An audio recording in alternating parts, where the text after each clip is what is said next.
In what was one of the most anticipated games in the Sunset League this season, Edison hung on to beat CDM Friday night here at Capshew Field 28-20, picking up win number 5 on the season for Edison and handing the Sea Kings their second Sunset League loss. Howard, it was a heavyweight battle. What are your initial thoughts on that game? Well, all the highly anticipated games in the Sunset League this year seem like they've delivered, and it was no difference at Capshew with CDM Edison.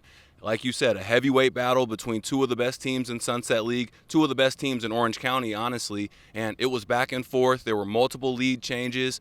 CDM ultimately didn't have enough. Edison, pulled out the win, but CDM had opportunities.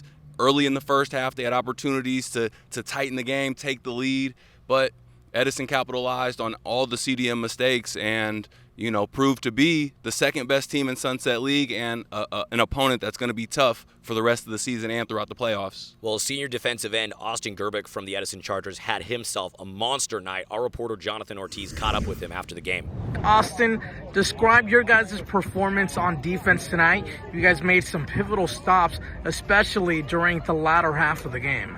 Yeah, we were pretty electric out there today. We had some penalties, but our main goal was to stop the run. I think we did that very well. Well, Austin Gerbic's a guy that all offenses game plan around. You have to. He's a terror on the defensive line. He makes his presence felt every game.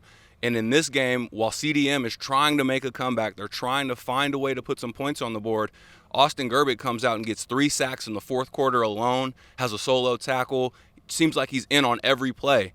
One of the sacks was on third down, end up forcing a punt as CDM's trying to come back. On another drive, he got 2 sacks in one drive. CDM had to settle for a field goal. So when you have a guy like that on the defensive line, getting penetration, putting pressure on the quarterback, it kind of controls the game and stops everything you're doing as an offense. So Austin Gerbic, excellent player. We've known about it. All of the teams in Sunset League know about it, and I think he's a guy that's going to get some county-wide honors at the end of the year. Absolutely, and deservingly so. Also, it was a good running back battle between the junior from CDM, Evan Sanders, and the senior, Troy Fletcher from Edison, who's been having a monster season. And Edison head coach Jeff Grady talked to us about the success that Troy Fletcher has had this year. He's put himself in this position. I know you guys know what I'm talking about. I mean, when you work the way Fletcher and some of our other guys have worked, I mean, you kind of create your own luck, so to speak. And the way he's done things, he's earned this. Well, week after week, Troy Fletcher fills up the stat sheet. He's an offensive guy, defensive guy, special teams.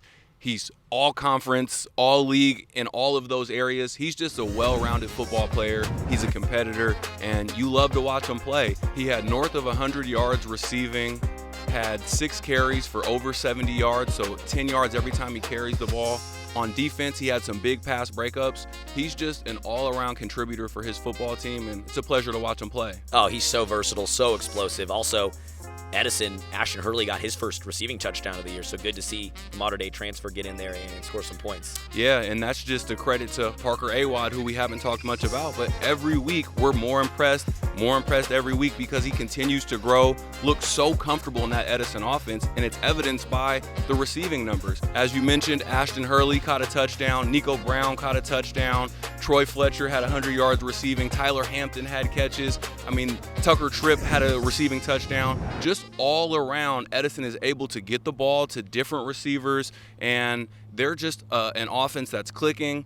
And week after week, it's a pleasure to watch them get better as well. Edison went into halftime up 21-10, but let's give credit to the CDM defense. They made stops in the second half, and then CDM came back, made a game of it in the second half. Obviously, Edison won by 8, but that CDM defense came alive in the second half. Well, there were opportunities that were sparked by the defense. Jake Simpkins had a big sack in the third quarter. Nathan Bloom had a sack in the third quarter. Mason Kubicek had a pass breakup on third down. These are all plays that are giving the ball back to the offense, giving them a chance.